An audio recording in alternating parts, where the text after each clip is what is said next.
Good morning and Sairam. Sairam. Thank you for taking time out to talk to us. Also, thank you very much for your encouraging words at the conference. Thank you. From your experience, how would you like to rate the IT implementation in this hospital? Fantastic to start with. I'm simply amazed at the degree and intensity of application of IT in this wonderful institute founded by Bhagwan. In fact, I was amazed to know that you are rated at level 6 and not more than 0.01% of the hospitals in the world have this kind of a rating. And as one of the speakers, Dr. Voleti Chaudhary, was saying, it's really an end-to-end solution and a 360-degree view of the patient because it's extremely patient-friendly and without any commercial consideration. So I rate this as one of the probably the highest benchmarks which other hospitals and other healthcare givers should aspire. Because this is the best model you have where there's a wonderful integration between the technical component, the clinical component, as well as the administration wing. And it's not easy to come across this kind of integration in any other institute where a lot of focus has been, and this has really yielded very, very good results. And it's been an honor and to realize this and to be part of today's workshop. Thank you. You are the IT Secretary for Karnataka, the state in which Bangalore, the Silicon Valley of India, is located. And this hospital, interestingly, is surrounded by many IT companies and IT parks. Having an IT conference for patient care in this setting inside this hospital does really make us feel very good. But how does that make you feel as part of the government of Karnataka? I feel very proud to be part of this government, this city, and part of the Sai fraternity in its wider sense. And only thing I feel is a lot of IT companies also don't know the amount of good work in the IT sector itself which this hospital is doing, or the application of IT in the hospital. You may be surrounded by IT companies, but I'm quite sure they don't know. They all know that it's a good hospital and that you do a lot of free service, but probably they don't know with the amount of technology that you have adapted and use. So I was requesting the director that this should be documented, and probably we should put it out in the public domain for others to learn and others to aspire for. Yes, that's the next question I was coming to. There's a lot of good work that is happening in this hospital, as you mentioned. But somehow, even if you take a sample of 1 out of 100 or even 1 out of 1,000 people living in the Bangalore city, most likely they would not be aware of what is going on in this hospital. Some may not even be aware of its existence, let alone the good work that is going on here. See, when Bhagwan founded this hospital, he founded it just for the service to the people, and he did not found it to make name or make fame or make money. So absolutely there's no billing, as you're aware. So somehow the hospital over the years has been very shy of publicity, and I was suggesting to the hospital administration that it's time that the more information is put out in the public domain so that others know. See, most people think it's a religion-backed institute or a Swami-sponsored institute, and therefore they're doing free work and charity and all. They don't realize that this is a very professionally run hospital with some of the best doctors and very highly skilled professionals working and with state-of-art technology being used. So this part, the professional part and the professionalism part of the hospital is hardly known outside. So that needs to be told to people. And I think today's workshop is one of the first steps they've taken in IT-specific segment of the hospital's administration that they're sharing with the other people. And maybe the other aspects can be shared over a period of time. Today is a beginning. I want to ask you, how do you think the hospital, the government, and maybe some other agencies, how can all these entities come together and work to disseminate this message? As I said, workshop is one of the ways of doing it, and today has been a good start. The second thing would be to document it and put it both on your website and then other websites which cater to this kind of a segment, specific interest-based websites which talk about different aspects of administration. then the government can also popularize this and inform others when others meet us, etc. So we need that kind of CDs and documentation to show it to the others. Apart from the IT aspect, are there any other lessons you think this hospital has for the state of Karnataka and India? You see, this hospital to me represents one of the highest aspirations that any other institutions can hope for. It sets a benchmark which is so high because it comes together with a high degree of motivation, high degree of professionalism, and absolutely no commercial gain or no commercial interest.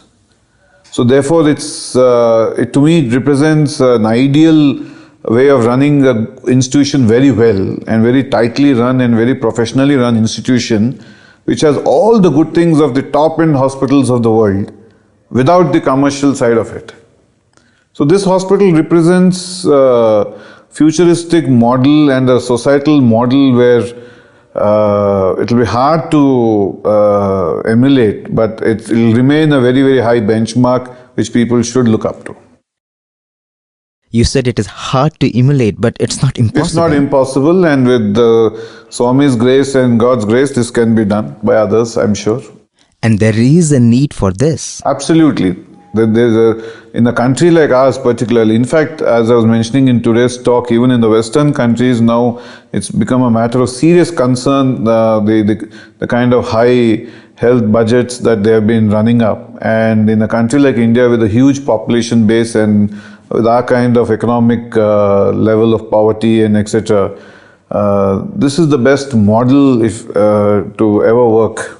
So the scalability and the replicability will not be easy, but certainly something we should all be working for. And if you look at the resources, I don't think there is dearth of resources, but perhaps it is only the will that is needed to replicate an institution like this. What do you think?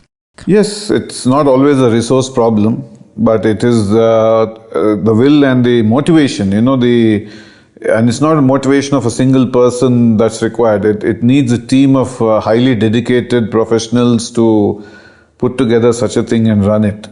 So what Swami could do, whether the others can do, we'll have to wait and watch. But do you think that at least maybe some aspects of this hospital can be taken to other hospitals in the city and elsewhere outside? Why not? I mean, to start with, if somebody puts up a similar hospital with the well-managed and the kind of good systems they have, and even charge for it, that itself is an improvement. I'm not even talking about not charging or subsidized charging. That's the next best thing. But what I'm trying to say is that even if they are charging, can they offer this kind of a service? Can they offer this kind of professionalism, this kind of care, this kind of a holistic care? That itself will be a huge win, even if they charge for it. Of course, the next best thing is not charging for it. That's a huge leap forward. But first, can they run an institute like this even while they're charging? With the same degree of motivation, same degree of dedication, same degree of state-of-the-art technology being used. So these are things which straight away they are examples of a wonderful model that people should take up, even without going in for a subsidized fee structure. Here I would like to share with you that in the state of Tamil Nadu, they have started something called a virtual super specialty hospital, wherein 100 hospitals have come forward to offer one bed free. This happened because Baba mentioned some time ago that every doctor should try and do some amount of selfless service. Cutting the story short, now these hospitals work closely with the Sai organization and they have helped hundreds of poor patients. I feel this is one way of replicating this model. What do you think? Sure, that's a good start, but it's not enough. I mean, there's much more to be done. You see, the better way to do is if all the other hospitals can run at least a part of the patients on this model. The service and the care should be equal to all, like you do in this hospital. The billing and non-billing, that kind of a ratio could be maintained, and there can always be a percentage of patients they will not charge at all. But they should ensure that they give them the same service as they're giving the highest paying patient. Yes, as Bhagwan always says, ultimately service should be offered with compassion I and think care. healthcare without compassion is, I don't know whether it's really healthcare. It's health business. True, and unfortunately, we do see a lot of that prevalent today. Coming now to your impressions about Baba. Did you know about him before? Have you visited Prashanti Nilayam? Yeah, I'm singularly fortunate that I'm born in a family which was already familiar with Baba. So for me, that was not an issue. And as a child, also I was visiting Puttaparthi very frequently. But then one interesting thing is that I sort of just inherited Swami as a family thing, but he meant emotionally not much to me. And it's so strange that those were the days when physically we were all closer to Swami, because he would come to Hyderabad and we would all be sitting in somebody's house with just 30 people and everybody. And as children, we would just run around, hold his hand, pull his dress, and he would just pat us on the head and give us a toffee. And we used to be running around like that, and we had so many opportunities to touch him. But that time, he just meant somebody whom the family respects and is one of the gods. This was in the 70s? Yes. Subsequently, something happened in early 90s. Till then, I used to go to Puttaparthi very often, more out of habit or because my grandparents used to live there, more to see them rather than to see Swami. And then, though I came from that family, I didn't have that kind of an emotional attachment. And then Swami did something in 90s when I was feeling very disturbed about whether I should continue in service or not. For the first time, I actually prayed to Swami, and after that, there's been no looking back. He has taken care of me like a baby, like a mother would take care of a baby. And after that, it's completely changed my relationship with Swami, and I feel his presence almost every day, the way he guides me, the way he takes care of me and my family. He's never let me down. He only gave a message that I should continue in service. After that, he's taken care of everything. I never had to worry again. May I ask you to share at least 2 or 3 instances where you really felt his presence very strongly? I can't really identify specific instances like that, but you see, in the kind of job I am in, I face many times a lot of tough issues and tough decisions to make, and sometimes the situation is very tricky and can also border on becoming into a controversy. And all we would do was just pray to Swami, or just even think of him and just do it, and somehow things come out right. And this is my wife, who's also my colleague in the IS. She's had similar experiences, and she was in very difficult postings at times. And we both feel that but for Swami, we wouldn't have even survived. Coming now to your present role in the government, you certainly are in an advantageous position wherein you can bring a lot of change in the system. And now, given your familiarity with Baba's teachings and the value system he advocates, do you think you are able to influence and bring about some positive difference in the government's functioning and to society at large? See, personally, I believe that me and my wife, we are in the service again because of Swami must have willed it. There would be a purpose. And we feel that the purpose is that we should try and help as many people as possible and do as well as possible. So with the same service motto, I keep trying my best.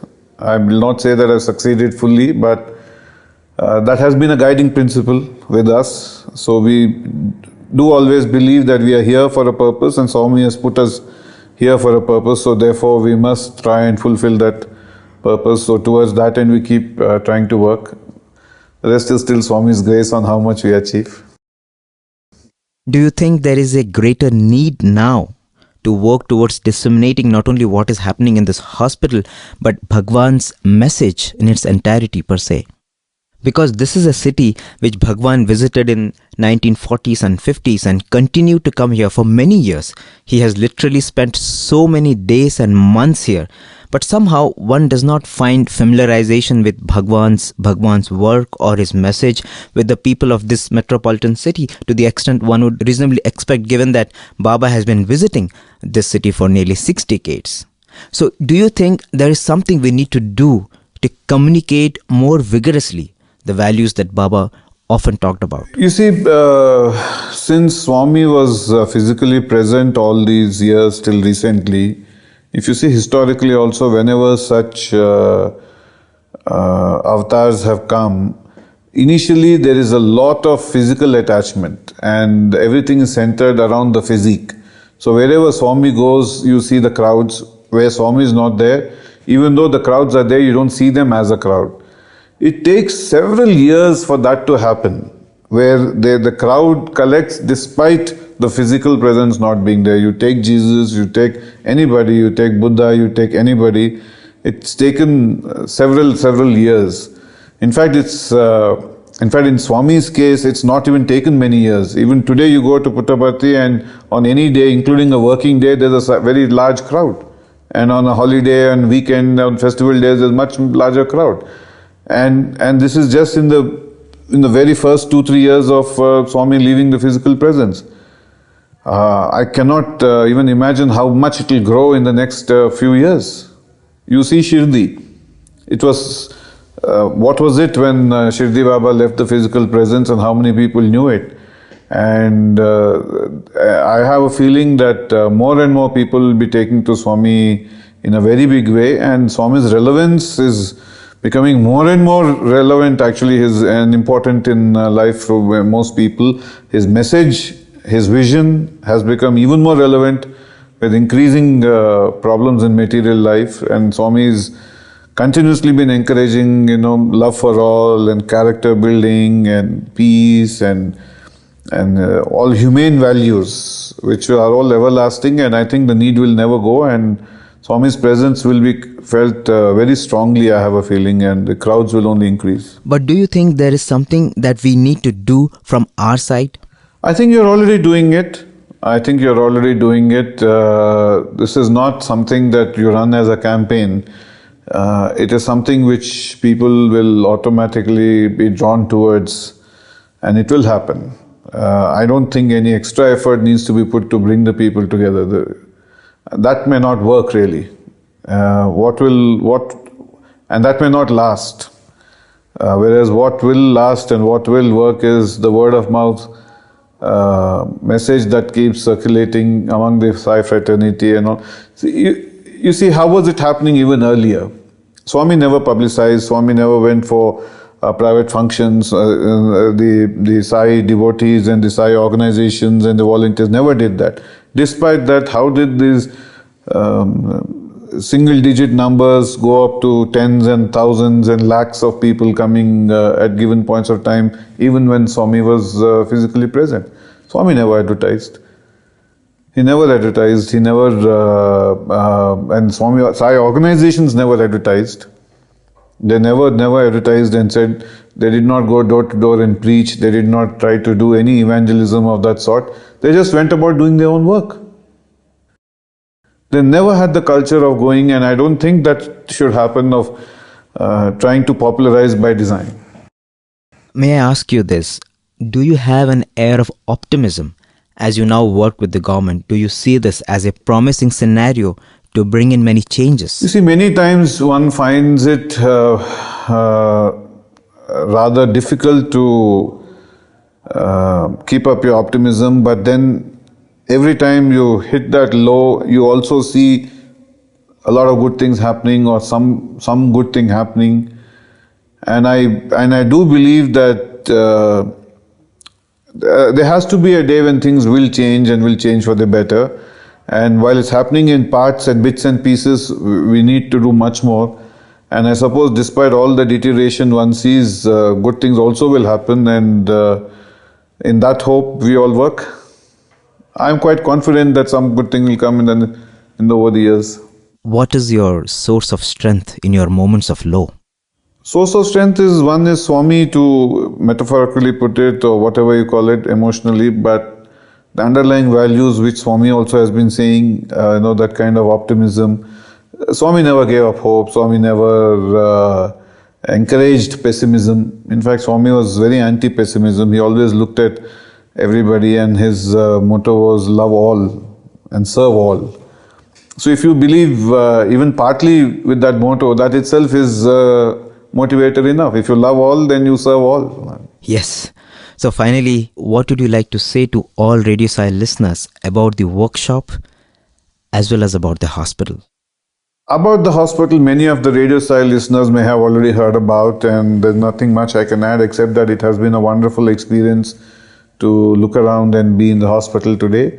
And it's one of the most exemplary hospitals that I have come across. And as a model, I think it'll set one of the highest benchmarks ever in any hospital in the world. So I think that is a statement which I make with all earnestness and seriousness. And other Sai devotees who have not been here should come and take a look at it and get a feel of it. Today's workshop has been very good because not many people outside the hospital, leave alone the Sai fraternity, not even outside the hospital, know that the amount of good work done by the hospital in IT applications in healthcare. And I think today's workshop is a very, very good starting step to begin sharing this knowledge and helping others to emulate this successful model. Thank you. Thank you very much. Thanks, Sai Ram.